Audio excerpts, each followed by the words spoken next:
Bonjour Raymond Domenech. Bonjour. Franchement, je suis sûr qu'à un moment vous êtes mis à la place de Scolari, le sélectionneur brésilien, qui dit avoir vécu le pire moment de sa vie. Raymond, quand on est sur le banc de touche, qu'on voit son équipe se faire massacrer et qu'on n'a aucune solution, ce doit être terrible.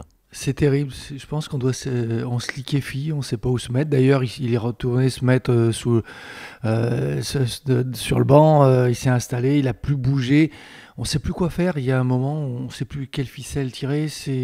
On voit tout partir et ça part tellement vite en plus. Le problème, c'est que c'est parti. Voilà. Des fois, on le voit arriver petit à petit. Là, tout d'un coup, il y a eu une explosion. Et la position de l'entraîneur, elle est...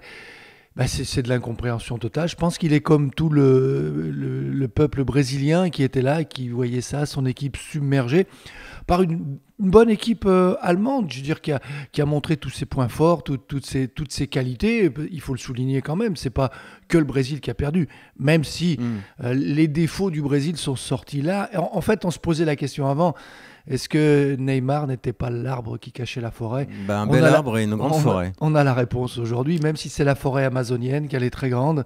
Aujourd'hui, on se rend compte qu'il n'y avait pas grand-chose. Il y avait Neymar, voilà, et cette équipe, elle n'a rien. Elle n'a pas d'attaquant. Quand on pense qu'on a vu Fred mourir petit à petit, on peut se dire que c'est une conséquence. Tout est arrivé, mais sur des défauts de cette équipe brésilienne qui n'a pas d'attaquant, qui a une défense qui était une défense passoire avec des latéraux qui attaquent, David Luiz qui joue avant-centre. Pour jouer les Allemands, il faut un peu plus de rigueur, de maîtrise.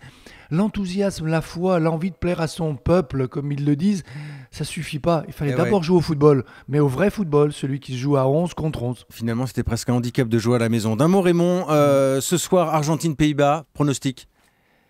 Je dirais que l'Argentine, puisque maintenant elle a le représentant sud-américain, qu'elle a, elle, cette rigueur, cette organisation.